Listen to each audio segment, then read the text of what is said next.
Praise the lord. హల్లెలూయా. దేవుని పరిశుద్ధమైన నామానికి స్తోత్రం కలుగును గాక. ఆమేన్. ఈ మంచి సమయంలో ఉదయకాలం మన్నా ద్వారా నా మాటలు వింటున్న మీ అందరికీ నిండు హృదయంతో వందనాలు తెలియజేస్తూ ఉన్నాను. బాగున్నారా అండి అందరూ? దేవుని మహాకృపను బట్టి మన జీవితాల్లో మరొక రోజుని మనం చూడగలుగుతున్నాం. ఇది కేవలం దేవుని యొక్క కృప మాత్రమే. సమస్త మహిమ, ఘనత, ప్రభావాలు దేవాతి దేవునికి మాత్రమే కలుగును గాక. ఆమెన్. ఈ ఉదయకాలం అన్న ధ్యానం కోసం పరిశుద్ధ గ్రంథంలో నుండి ఒక వాక్యాన్ని మనం ఇలా చదువుదాం రండి. యెషయా గ్రంథము 51వ అధ్యాయము 7వ వచనాన్ని మనం చదువుకుందాం. నీతిని అనుసరించు వారలారా నా మాట వినుడి, నా బోధను హృదయమందుంచుకొన్న జనులారా ఆలకించుడి. మనుషులు పెట్టు నిందకు భయపడకుడి, వారి దూషణ మాటలకు దిగులు పడకుడి. హల్లెలూయా. ఈ ఉదయకాలం దేవుడు తన వాక్యం ద్వారా మనందరికి ఇస్తున్నటువంటి ఒక వాగ్దానం అనుకోండి, ఒక ధైర్యం అనుకోండి, ఒక ప్రోత్సాహకరమైనటువంటి మాట అనుకోండి. ఏమని అంటే, మనుష్యులు పెట్టు నిందకు భయపడకుడి, వారి దూషణ మాటలకు దిగులు పడకుడి. ఇక్కడ ఒక్క క్షణం మనం ఆగి ఆలోచిస్తే, మనుష్యులు నిందిస్తారంటారా లేదా దూషణ మాటలు పలుకుతూ ఉంటారంటారా? చాలా పలుకుతారు కదండి. ఏమి చేయకపోయినా ఒక తప్పు చేశామని, ఏమి మన ఇన్వాల్వ్మెంట్ లేకుండా కూడా మనల్ని నిందించేవారిని, దూషించేవారిని, అనవసరంగా మన కొరకు చాలా సమయం వెచ్చించేవారిని మనం చూస్తూ ఉంటాం. కొంతమందికి అయితే ఇంకా వేరొక పని కూడా ఉండదేమో కదా. ఇంకా వారి పని ఏంటి అంటే ఎప్పుడు అందరిని అబ్జర్వ్ చేస్తూ ఉంటారు. ఎవరి మీద మనం ఏం నింద వేయచ్చు, ఎవరిని ఎలా దూషించవచ్చు, ఎవరిని ఎలా బాధ పెట్టచ్చు అని రకరకాలుగా ఆలోచిస్తూ ఉంటారు, ప్రయత్నాలు చేస్తూ ఉంటారు, ప్రయాసపడిపోతూ ఉంటారు. వారు నిందించినప్పుడు, వారు దూషించినప్పుడు వారి నిందలకు భయపడవద్దు. మనుషులు ఒకవేళ మిమ్మల్ని దూషిస్తూ ఉన్నట్లయితే వారి దూషణ మాటలకు మీరు దిగులు పడద్దు అని దేవుని వాక్యం సెలవిస్తుంది. ఈనాడు చాలామందికి మానసికపరమైనటువంటి బలం ఉండటం లేదు, మెంటల్ స్ట్రెంగ్త్ ఉండదు.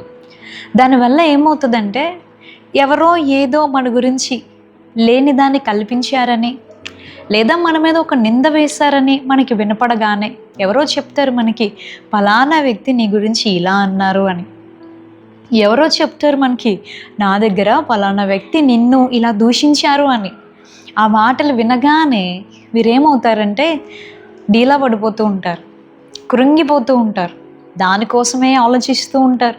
పదే పదే వారు ఏం నిందలు వేశారో, ఏమేం దూషించారో అవన్నీ కూడా నెమరు వేసుకుంటూ ఉంటారు. దాన్ని మరలా జ్ఞాపకం చేసుకుంటూ వీరేమవుతారంటే మానసిక పరంగా డిస్టర్బ్ అయిపోతూ ఉంటారు. వీరు సంతోషాన్ని పోగొట్టుకుంటూ ఉంటారు. అలా చేయడం ద్వారా ఎవరికి ప్రయోజనం? మనుషులు అంతే, వారు అలానే నిందిస్తూ ఉంటారు, దూషిస్తూ ఉంటారు, లేని దాన్ని కల్పిస్తూ ఉంటారు. ఒకవేళ వారికి ఇంకా ఎక్కువ సమయం ఉంటే మన గురించి నలుగురు దగ్గర 4 రకాలుగా మాట్లాడుతూ ఎక్కువ సమయాన్ని మన కోసం వేస్ట్ చేసుకుంటూ ఉంటారు. వారి సమయాన్ని వేస్ట్ చేసుకుంటూ ఉన్నారని వాటి గురించి ఆలోచించి మన సమయాన్ని మనం ఎప్పుడూ వేస్ట్ చేసుకోకూడదు, వ్యర్థం చేసుకోకూడదు. వాటిని గురించి ఆలోచించి మనం కృంగిపోయేవారిగా, దిగులు పడేవారిగా, కొందరినైతే మనం చూడొచ్చు తమ జీవితాలనే పోగొట్టుకునేవారిగా ఉన్నారు, తమ ప్రాణాలనే తీసుకోవాలని ప్రయత్నం చేసే వాళ్ళు ఉన్నారు. ఏది ఒక నింద వచ్చింది అని, ఒక అవమానం కలిగింది అని, ఒక దూషణ మాటలు నన్ను గురించి వినపడ్డాయి అని మానసిక బలము లేక తమ జీవితాలు ముగించాలి అని ప్రయత్నించేవారు కూడా చాలామంది ఉన్నారు. ఈ ఉదయకాలం దేవుడు తన వాక్యం ద్వారా మనందరినీ ధైర్యపరుస్తూ ఉన్నారు. ఏమనంటే, మనుషులు ఒకవేళ మనల్ని నిందిస్తే మనం భయపడాల్సిన అవసరము లేదు. ఎందుకమ్మా భయపడకూడదు? నలుగురిలో మేము తక్కువైపోతున్నాం కదా, మంచిగా బ్రతికాం కదా, విలువలతో కూడి బ్రతికాం కదా, ప్రజలు మమ్మల్ని గురించి అలా తక్కువ చేసినప్పుడు మేము ఎందుకు కృంగిపోకూడదు అని అంటే, దేవుడు మనకున్నాడు కాబట్టి. హల్లెలూయా. మనం ఆరాధించే దేవుడు అన్యాయస్తుడు కాదు కాబట్టి. అవును, మన పక్షంగా ఒక న్యాయవాది ఉన్నాడు అనుకోండి, మనం సత్యంలో నడిచేవారం అయితే మనం వాక్యానుసారంగా బ్రతికే వారమైతే, నీతి న్యాయం యథార్థత కలిగి జీవించే వారమైతే, ప్రజలు ఎన్ని మాట్లాడినా ఏం చేసినా మనం భయపడాల్సిన అవసరం లేదు. ఎందుకనంటే మనం ఆరాధించే దేవుడు సర్వాధికారి అయిన దేవుడు, ఆయన న్యాయం చేసే దేవుడు. అవును, ఈ మాట ఎవరి కోసం చెప్తున్నారు దేవుడు? ఎవరు నిందలకు భయపడకుండా బ్రతకాలి, ఎవరు దూషణ మాటలకి దిగులు పడకుండా బ్రతకాలి అంటే మనం చదివాము, నీతిని అనుసరించి వారలారా నా మాట వినుడి. ఎవరి కోసం అండి ఈ మాట? నీతిని అనుసరించి నడిచే వారి కోసం.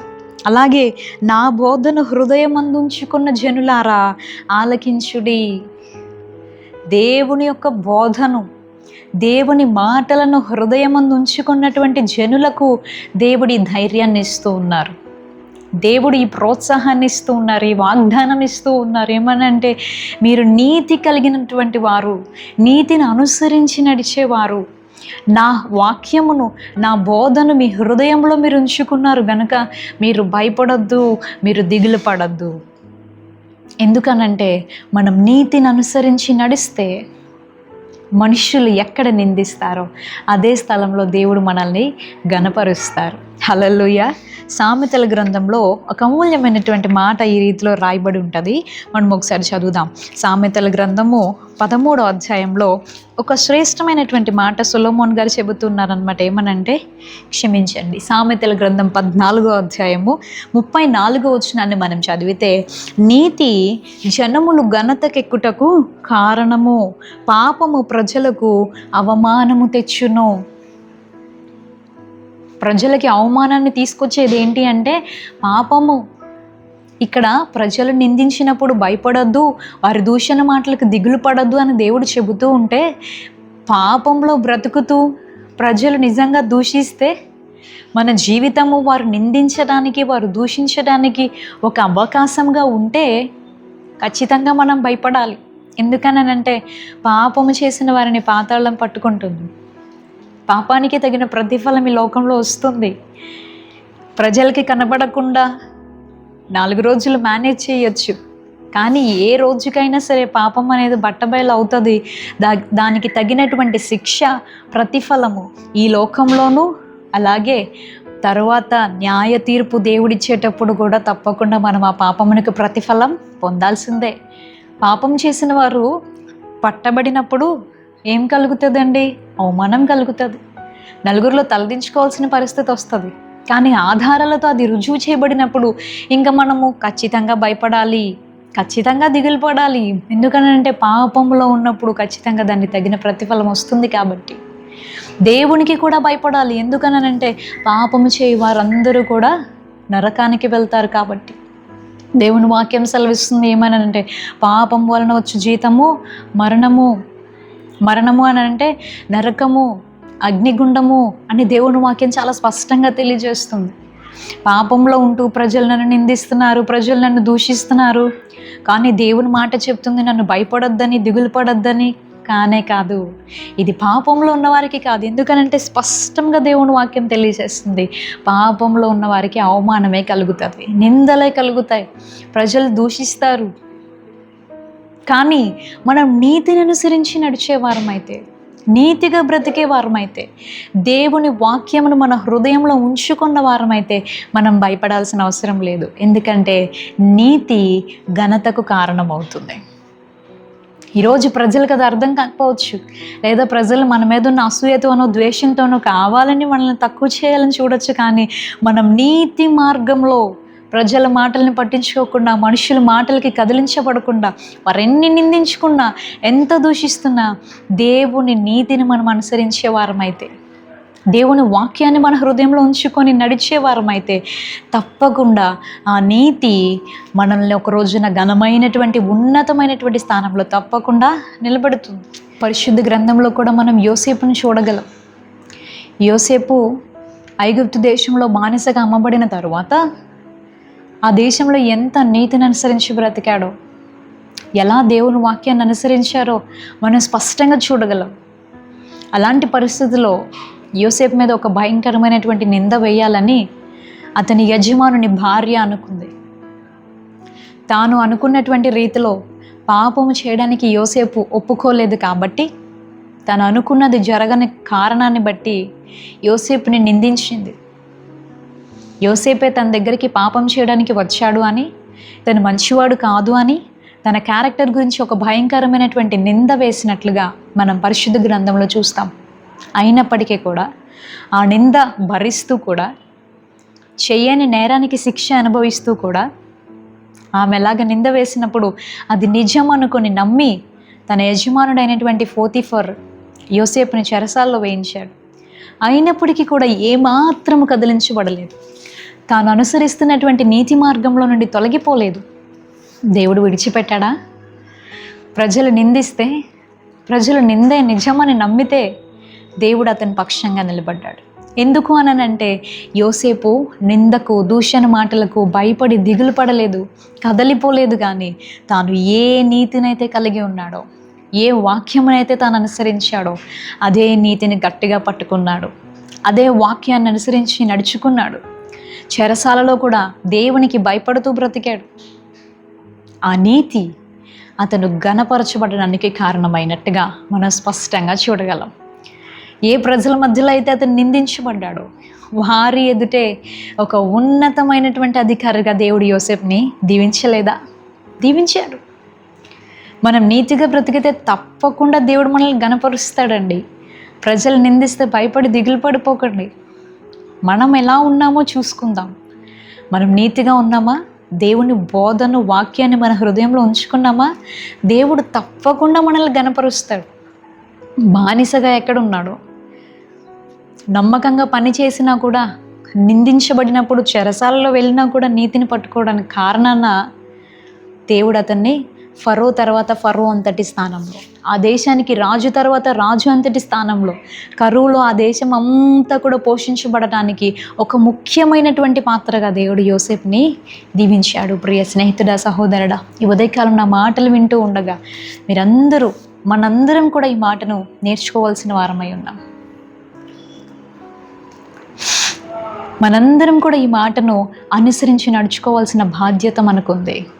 నీతిని అనుసరించి నడుచుకుంటే దేవుడు విడిచిపెట్టడు, ఘనపరుస్తాడు. నిందించబడిన చోటే మన తలలు పైకెత్తాడు. నిందించబడిన చోటే మన తలలు దేవుడు పైకెత్తుతాడు. నిందించబడిన వారి మధ్యలోనే దేవుడు మనల్ని ఘనపరుస్తాడు. ప్రజలు ఆశ్చర్యపోయే రీతిలో, నిందించిన వారే నోటి మీద చేయి పెట్టుకునేటువంటి రీతిలో దేవుడు మనల్ని దీవిస్తాడు. ధైర్యంగా ఉండండి. నేను నీతిగా బ్రతుకుతున్నాను కదా, నాకెందుకు ఈ నిందలు, నన్ను ఎందుకు ఇలా దూషిస్తున్నారని దిగులు పడకండి. మీరు అనుసరిస్తున్నటువంటి నీతి ఒక రోజున మిమ్మల్ని ఘనమైనటువంటి స్థానంలోనికి తీసుకొని వెళ్తుంది. పాపంలో ఉంటే ఇప్పుడుకి దేవుడు మార్చుకోవడానికి మరొక అవకాశం ఇస్తూ ఉన్నాడు. సరి చేసుకుందాం. ఈ వాగ్దానములన్నీ మన జీవితంలో నెరవేర్చబడు రీతిలో మనం కూడా నీతిగా నడుచుకుందాం. దేవుడిచ్చే ఘనత, నీతిని అనుసరించి వారికి దేవుడిచ్చే ఆ యొక్క ఘనత, దీవెన, ఖ్యాతి మనందరికీ దేవుడు అనుగ్రహించును గాక. దైవాశీర్వాదాలు మనకుండును గాక. ప్రార్థన చేసుకుందాం. పరిశుద్ధమైన తండ్రి, ప్రేమగల ప్రభువా, ఈ ఉదయకాల సమయం కొన్ని నిమిషాలు నీ మాటలను మేము ధ్యానించి ఉండగా, నీతిని అనుసరించి నడుచు వారికి, నీ వాక్యమును హృదయంలో ఉంచుకున్న వారిని నువ్వు దీవించే దేవుడు. వారికి నీవు ఇస్తున్న ధైర్యము, మనుషుల నిందలకు భయపడొద్దు, వారి దూషణ మాటలకు దిగులు పడొద్దు అని. ప్రభువా, మేమెన్నడూ మనుషుల మాటలకి కదిలించబడే వారిగా ఉండకూడదు. మనుషులు నిందిస్తున్నప్పుడు ప్రభువా, నీతిలో మేమెప్పుడు తప్పిపోయే వారిగా ఉండకూడదు. స్థిరమైనటువంటి మనసు గలవారమై వాక్య మార్గంలో నడుచుకునే కృప మా అందరికీ దయచేయండి. పాపము ఉన్నవారికి అవమానం కలుగుతుంది ప్రభువా. ఎవరైనా ప్రభువా ఈ వాక్యం ద్వారా ప్రభువా హెచ్చరించబడిన వారై పాపములో నుండి విడిపించబడుటకు సరి చేసుకుంటున్న రీతిలో ఉంటే వారికి నీ సహాయం దయచేయండి. వారిని కూడా నీతిమంతులుగా తీర్చండి. నీ శిలువ రక్తం చేత వారిని కూడా కడిగి ప్రభువా యథార్థమైన వాక్యానుసారమైన మార్గంలోనికి వారిని కూడా మీరు నడిపించండి. మనుషుల నిందలు ప్రభు, మనుషుల దూషణ మాటలు ప్రభు, వాటికి భయపడి దిగులు పడి కృంగిపోయే వారిగా కాకుండా ప్రభు, బలమైన స్థిరమైనటువంటి విశ్వాసమును మా అందరికీ మీరు దయచేయండి. నీతిని అనుసరించి వారికి కలిగే ఘనత, ఆ యొక్క దీవెన, కీర్తి, ఖ్యాతి నాతో పాటు ఈ ప్రార్థనలో ఏకీభవిస్తున్న ప్రతి ఒక్కరికి సహాయం చేయండి. నీతి మార్గంలోకి నడిపించి వీరందరినీ ఘనపరచమని యేసు నామములో ప్రార్థన అడుగుతున్నాం పరమ తండ్రి. Amen, amen. ప్రభు అయిన యేసుక్రీస్తు వారి నామంలో మరొకసారి మీ అందరికీ ప్రత్యేక వందనాలు తెలియజేస్తూ ఉన్నాను. రేపు ఉదయం ఇదే సమయానికి మరలా ఉదయకాలం మన్నాలో కలుసుకుందాం. అంతవరకు దేవుని మహాకృప మనందరికీ తోడై ఉండును గాక. May God bless you. Thank you so much. Praise the lord.